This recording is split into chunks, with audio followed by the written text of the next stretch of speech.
आप तस्वीरें देख रहे हैं राधा स्वामी सत्संग घर की, जहां से आज तकरीबन 11 बसें जा रही हैं। अलग अलग जो राज्य हैं वहां के मजदूर यहां पर फंसे हुए हैं। फिलहाल जो यूपी के प्रवासी मजदूर हैं, जो अलग अलग ज़िलों के रहने वाले हैं, उन्हें छोड़ने के लिए ये 11 बसें जाती हुई फिलहाल ये जो हम तस्वीरें दिखा रहे हैं वो संभल के जो प्रवासी मजदूर हैं वो फिलहाल बस के अंदर बैठ चुके हैं और ये संभल के लिए बस रवाना होगी। आप देख सकते हैं कि कितनी उत्सुकता है इनके अंदर, कितनी राहत भरी सांस ले रहे हैं, क्योंकि यहाँ पर जो इनकी व्यवस्था की गई थी, रहने की गई थी, और फिलहाल यहाँ पर जो तमाम सेवादार हैं उन्हें ये अलविदा कहते हुए नजर आ रहे हैं, क्योंकि यहाँ पर तकरीबन 5-6 दिन उससे भी ज़्यादा कई प्रवासी मजदूर यहाँ पर रुके हुए थे, क्योंकि अलग अलग शेल्टर होम यहाँ पर बनाए गए हैं और फिलहाल ये अपने घर जाते हुए नजर आ रहे हैं। घर जा रहे हैं अपने? जी घर जा रहे हैं जी। कहाँ के रहने वाले हैं? जिला संभल के रहने वाले हैं जी। कहाँ से कहाँ फंस गए थे? हम यहीं पे करनाल में राधा स्वामी सत्संग भवन है। तो यहाँ की व्यवस्था कैसी थी? बहुत बढ़िया थी, बहुत बढ़िया थी। आज खुशी हो रही है घर जा रहे हैं? हाँ खुशी हो रही है जी। कहाँ से थे आप? जिला होशियारपुर से आए जी। होशियारपुर से जी। वहाँ काम करते थे? हाँ काम करते थे। और भी लोग हैं, उनसे भी जानने की कोशिश करेंगे। घर जा रहे हैं अपने? हाँ घर जा रहे हैं। हाँ जी। कहाँ से आए थे? होशियारपुर से। आप भी होशियारपुर से? संभल के रहने वाले हैं? तो सब संभल के रहने वाले हैं। तो व्यवस्था कैसी लगी यहाँ? बहुत बढ़िया जी, व्यवस्था बहुत बढ़िया रही। आप क्या बताना चाहेंगे? तो आप देख सकते हैं कि ये तमाम लोग फिलहाल अलविदा यहाँ पर कहते हुए घर जा रहे हो अपने। कहाँ के रहने वाले हो? संभल के जी। संभल के रहने वाले हो, तो आप ये देख सकते हैं कि संभल के लोग रहने वाले हैं। आप भी संभल के रहने वाले हैं। कैसी व्यवस्था लगी? बहुत अच्छी व्यवस्था लगी हमको, कोई परेशानी नहीं आई। कोई परेशानी नहीं कोई परेशानी नहीं। रास्ते की तो कोई बात नहीं, यहाँ तो बहुत अच्छी व्यवस्था हुई। रास्ते में तो पैदल तुर के आए, मान लो जगरांव से हम संभल जा रहे हैं, मान लो यहाँ पे राधा स्वामी सत्संग में यहाँ पे बहुत अच्छी व्यवस्था हुई। बाकी पीछे तो मान लो परेशानी में आए हैं। अब जी बहुत अच्छा है। नहीं अरे यहाँ के तो सेवादार, जैसे मान लो यहाँ आके जैसे मान लो हमें खाना भी टाइम से और मान लो हर चीज़ की व्यवस्था हुई है जी भाई। यही बहुत अच्छी खुशी है जो कि हमें घर पहुँचाया जा रहा है। तो ये तमाम मजदूर प्रवासी भाई हमारे जो फंस गए थे, फिलहाल अलग अलग राज्यों के में ये काम करते थे और फिलहाल ये संभल जा रहे हैं जहाँ पर इनका घर है। आप कुछ बताना चाहेंगे? व्यवस्था कैसी रही यहाँ की? बढ़िया रही। व्यवस्था रही बढ़िया रही। तो आप देख सकते हैं कि यहाँ पर प्रवासी मजदूर भाई अलविदा कहते हुए नजर आ रहे हैं। ये रोडवेज के जो ड्राइवर हैं इनकी ड्यूटी लगाई गई है। आप जाएंगे इन्हें छोड़ने? हाँ सर। संभल जाना है? संभल जाना है। तो व्यवस्था कर दी गई है इनकी। व्यवस्था एक पुलिस कर्मचारी भी यहाँ पर बैठाया गया है, उनकी भी ड्यूटी लगाई गई है। सर आप भी जा रहे हैं संभल साथ? जी सर जी। आपकी ड्यूटी लगाई गई?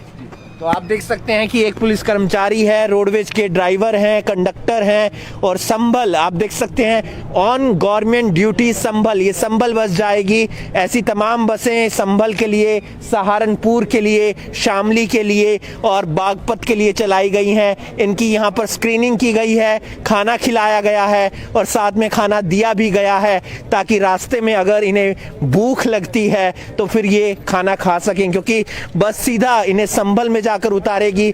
ऐसे तकरीबन 342 प्रवासी मजदूर हैं जो फिलहाल अपने घर जाएंगे और ये व्यवस्था इनके लिए की गई है।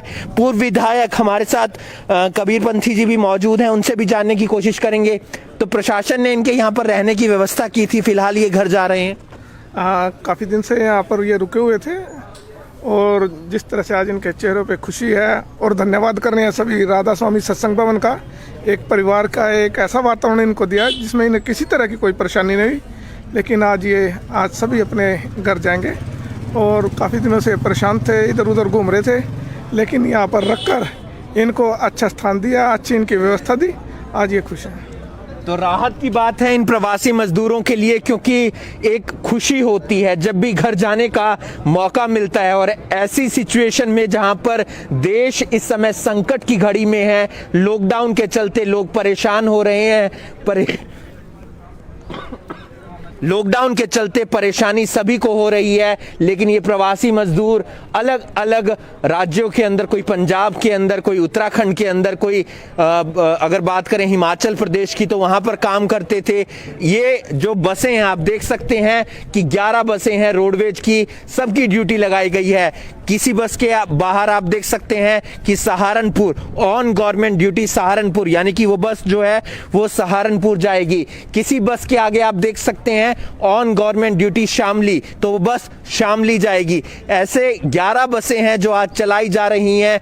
342 प्रवासी मजदूर हैं जिन्हें छोड़कर आया जाएगा और ये व्यवस्था प्रशासन की तरफ से की गई है, राधा स्वामी सत्संग घर जो है उनकी तरफ से की गई है, और साथ ही साथ जो यहाँ पर लोग पहुंचे हुए हैं इनकी सेवा करने के लिए वो भी यहाँ पर लगातार यही कहते हुए नजर आ रहे हैं कि इनका जो जुड़ाव था हमारे साथ वो काफ़ी लंबे समय से लग रहा था कि ये काफ़ी लंबे समय से यहाँ पर रुके हुए हैं और फिलहाल ये आज जा रहे हैं।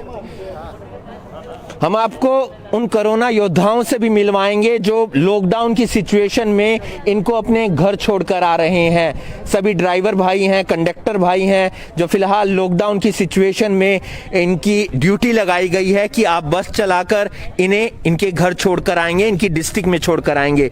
क्या नाम आपका, कहाँ छोड़कर आ रहे हैं? सुक्रम पाल्टाया, गांव और सीना, डिस्ट्रिक्ट कैथल, करनाल डिपो से हरियाणा रोडवेज। हम इनको करनाल की सेवा की तरफ से बागपत यूपी छोड़ के आएंगे। 11 गाड़ियाँ लगाई हैं, हर रोज़ 11 गाड़ियाँ जाती हैं हमारे यहाँ से, करनाल से जो यूपी पर्यटकों को छोड़ के आते हैं। तो आज इनको प्रवासी मजदूरों को आप छोड़कर आ रहे हैं, कहाँ छोड़ के आएंगे आप? आपकी ड्यूटी आज मेरी बागपत है, बाकी 3 गाड़ियाँ हमारी शामली की हैं और अलग अलग डिपो में जाएंगी गाड़ियाँ। आप क्या कहना चाहेंगे, आपकी भी ड्यूटी लगाई गई है? हाँ जी सर, मेरी ड्यूटी लगी। मेरा नाम सरवण सिंह है जी और मैं कंडक्टर हूँ जी रोडवेज में, और मेरे जी करनाल से मथुरा की ड्यूटी है जी, तो मैं मथुरा को प्रवासी मजदूर को लेकर जाऊँगा। तो व्यवस्था बनी रहे बस? हाँ जी, हाँ जी, पूरा ध्यान रखें? हाँ जी जी, बहुत ही ध्यान दिया जा रहा है जी, सफाई का बहुत ध्यान है जी, सोशल डिस्टेंसिंग को पूरा का पालन किया जा रहा है जी। तो आप देख सकते हैं कि ये तमाम जो ड्राइवर कंडक्टर हैं इनकी ड्यूटी लगाई गई है। किसी की ड्यूटी जो है वो लगाई गई है शामली के लिए। किसी, आपकी ड्यूटी कहाँ लगाई है? हमारी शामली लगाई गई। शामली लगाई गई, या तो आप शामली बस लेकर जाएंगे। तो व्यवस्था बनी रहे बस में, सोशल डिस्टेंसिंग का ध्यान रखेंगे? बहुत रखेंगे। तो ये आप देख सकते हैं कि तमाम जो ड्राइवर कंडक्टर भाई जो इनकी ड्यूटी लगाई गई है, हम करनाल प्रशासन का भी धन्यवाद करते हैं, हम राधा स्वामी सत्संग घर का भी धन्यवाद करते हैं, हम करनाल रोडवेज डिपो का भी धन्यवाद करते हैं जिन्होंने जिम्मेदारी उठाई इस लॉकडाउन की सिचुएशन में। जो प्रवासी मजदूर भाई फंस गए थे क्योंकि दूसरे राज्यों से जब ये आए थे तो पैदल चलकर आए थे, वहां से ये इनके पास रहने की व्यवस्था नहीं हो रही थी, खाने की व्यवस्था नहीं हो रही थी, लेकिन करनाल प्रशासन ने राधा स्वामी सत्संग घर के साथ मिलकर इनकी व्यवस्था बनाई। तो जो करनाल प्रशासन है, उपायुक्त हैं, एसपी हैं, उनका भी हम धन्यवाद करते हैं तहे दिल से। और लगातार हम देख रहे हैं कि जिस तरीके से जो प्रवासी मजदूर फंसे हुए थे अलग अलग शेल्टर होम में, उन्हें उनके घर पहुंचाने की व्यवस्था की जा रही है। और फिलहाल बस के अंदर आप स्थिति देख सकते हैं कि ये यहाँ पर बैठे हैं और ये बस कुछ ही मिनटों में यहाँ से चलेगी और फिर इन्हें इनके घर तक छोड़कर आया जाएगा। अलविदा कह रहे हैं क्योंकि कुछ लंबा समय इन्होंने यहाँ पर बिताया और जाते हुए चेहरे पर एक मुस्कान इस बात की भी है क्योंकि राहत मिल रही है कि ये अपने घर जा रहे हैं। बाय बाय करा दूं, ये तो बाय बाय करने जा रहा भाई। राधा स्वामी सत्संग घर ने इनकी काफ़ी सेवा की, इन्हें खाने के लिए काफ़ी कुछ दिया क्योंकि ये यहाँ पर रह रहे थे। हमारे साथ सेवादार भी मौजूद हैं और ये प्रवासी मजदूर आज अपने घर जा रहे हैं। खुशी देखिए इनके चेहरे पर, अलविदा संदेश देते हुए, और सेवादार इनसे पूछते हुए भी कि कोई दिक्कत तो नहीं, क्योंकि काफ़ी दिन ये यहाँ पर रहे। हमारे साथ सेवादार भी मौजूद हैं राधा स्वामी सत्संग घर से। क्या बताना चाहेंगे, किस तरीके से आप लोगों ने इन्हें यहाँ पर रखा और आज ये यहाँ से जा रहे हैं? जैसे कि सर आपको पता है कि हमारे यहाँ पर एक महामारी की वजह से एक लॉकडाउन चल रहा है, उसकी वजह से ये प्रवासी जो भी अपने घरों से बेघर हुए थे, पंजाब से इधर से आ रहे थे, तो जैसे ही सरकार के आदेश हुए थे तो इनको राधा स्वामी सत्संग घर में रखा गया था। इनको यहाँ पर जो भी फैसिलिटीज़ थी, यहाँ पर 3 टाइम खाने की, रहने की, दूध की, जो भी सरकार की तरफ से इनको रहने के लिए जो भी फैसिलिटीज़ चाहिए थी, इनको साबुन है, पेस्ट है, गद्दे हैं, जो भी फैसिलिटीज़ थी, हम लोगों ने कोशिश करी है इनको एक कंफर्टेबली यहाँ पर रखने की। आज जैसे ही हमारे को सरकार से आदेश हुए हैं तो हम लोगों ने इनके जाने की व्यवस्था भी करी है, सबको अपने अपने घर भेज रहे हैं। कितने प्रवासी मजदूर जा रहे हैं, कितनी बसों में जा रहे हैं? अराउंड ये करीब की 11 बसें हैं हमारे पास, जिनको हम 5 अलग अलग डिस्ट्रिक्ट्स में हम लोग भेज रहे हैं यूपी में, और नियर अबाउट 350 प्रवासी के आसपास आज हमारे यहाँ से जाएंगे। कुछ प्रवासी मजदूरों से हमने भी बातचीत की, खुशी भी थी उनके अंदर घर जाने की, लेकिन दुख इस बात का था जहां पर इतनी सेवा मिली, जहां पर उनका इतना ध्यान रखा गया, घर में भी नहीं रखा जा रहा था। क्या बातचीत आपकी भी हुई? किस तरीके से वो भावनाएं व्यक्त कर रहे थे अपनी? बिल्कुल सर, जैसे ही आप बता रहे हो, बिल्कुल एक भावनाएं वाली बात रहती है। कहीं ना कहीं वो हमारे सेवादारों में भी रहता है, एक इमोशनल पार्ट रहता है, क्योंकि इतने टाइम से हम लोग लेते हैं, परिवार की बात है, ये हमारी संगत है और एक अटैचमेंट हो जाती है। तो वो भावुकपना इनके अंदर भी है और वो चीज़ आ जाती है सेवादारों के अंदर भी है। लेकिन दूसरी तरफ से सर, मैं एक सरकार का और इन प्रवासी मजदूरों का बहुत धन्यवाद भी करूँगा, जिनकी वजह से हमारे को ये एक सेवा करने का मौका मिला है। हम इस चीज़ के बहुत बहुत शुक्रगुजार हैं। तो ये सेवादार हमारे साथ थे, हमारे साथ पूर्व विधायक बीजेपी से वो भी मौजूद हैं, कबीर पंथी जी, उनसे भी जानने की कोशिश करते हैं। कबीर पंथी जी, क्या बताना चाहेंगे कि किस तरीके से पूरे हरियाणा राज्य के अंदर बीजेपी जो सरकार है इस समय हरियाणा के अंदर, वो व्यवस्था कर रही है इन प्रवासी मजदूरों के लिए? देखो, हरियाणा सरकार हर तरह से किसी को किसी तरह की परेशानी ना हो, जैसे पूरे विश्व में आज ये महामारी चली हुई है, लेकिन सरकार समय समय पर हर तरह से सहयोग करके किसी तरह की कोई दिक्कत ना हो, उसके लिए हर सुविधा दे रही है। आज जिस तरह से हमारे ये प्रवासी लोग थे, ये ज़्यादातर उत्तर प्रदेश, बिहार और अलग अलग स्टेट से हमारे करनाल में कहीं ना कहीं काम पे लगे हुए थे, लेकिन लॉकडाउन की वजह से और जिस तरह से दिखते ही अपने काम धंधे इनके छूट गए और ये बहुत परेशान थे। लेकिन मैं धन्यवाद करता हूँ राधा स्वामी सत्संग भवन का और अपने प्रशासन के सभी अधिकारियों का, जिन्होंने यहाँ पर एक अच्छी व्यवस्था दी और इनको एक अपने परिवार की तरह एक अच्छा वातावरण यहाँ इनको मिला। किसी तरह इनको किसी तरह की परेशानी नहीं हुई, लेकिन लास्ट में एक मन में रहता है कि किसी तरह हम अपने घर पहुँचे। तो आज प्रशासन ने इनकी व्यवस्था की।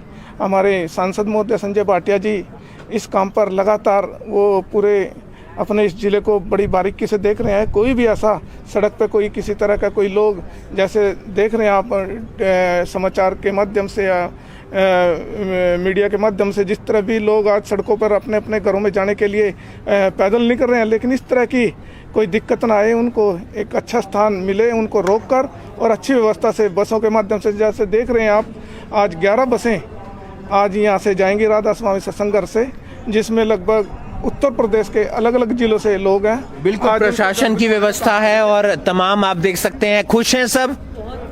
तो ये देखिए ये तस्वीर, खुश हैं सब। ये तस्वीर है जो राहत भरी खबर देती है कि ये फिलहाल अपने घर जा रहे हैं। तकरीबन 342 350 के आसपास प्रवासी मजदूर हैं, अलग अलग जगहों पर फंस गए थे। करनाल प्रशासन का हम धन्यवाद करते हैं, करनाल रोडवेज का हम धन्यवाद करते हैं, राधा स्वामी सत्संग घर का हम धन्यवाद करते हैं, जिन्होंने इनके रहने की व्यवस्था बनाई और अब इन्हें इनके गृह जिले में छोड़कर आया जा रहा है। प्रवासी मजदूर भी खुश हैं, सेवादार भी खुश हैं और सबने राहत भरी सांस ली है, क्योंकि प्रवासी मजदूर इतनी अच्छी व्यवस्था होने के बाद फिलहाल अपने घर जाते हुए नजर आ रहे हैं। आप इस वीडियो को ज्यादा से ज्यादा शेयर कीजिए और समझिए कि लॉकडाउन कितना ज्यादा जरूरी है, घर में रहना, अलर्ट रहना, क्योंकि कोरोना वायरस का जो संक्रमण है वो लगातार पैर पसारते हुए नजर आ रहा है भारत के अंदर, और इसके मामले तभी कम होंगे जब हम प्रशासन का साथ देंगे और अपने घरों में रहेंगे। करनाल ब्रेकिंग न्यूज के लिए करनाल से हिमांशु नारंग।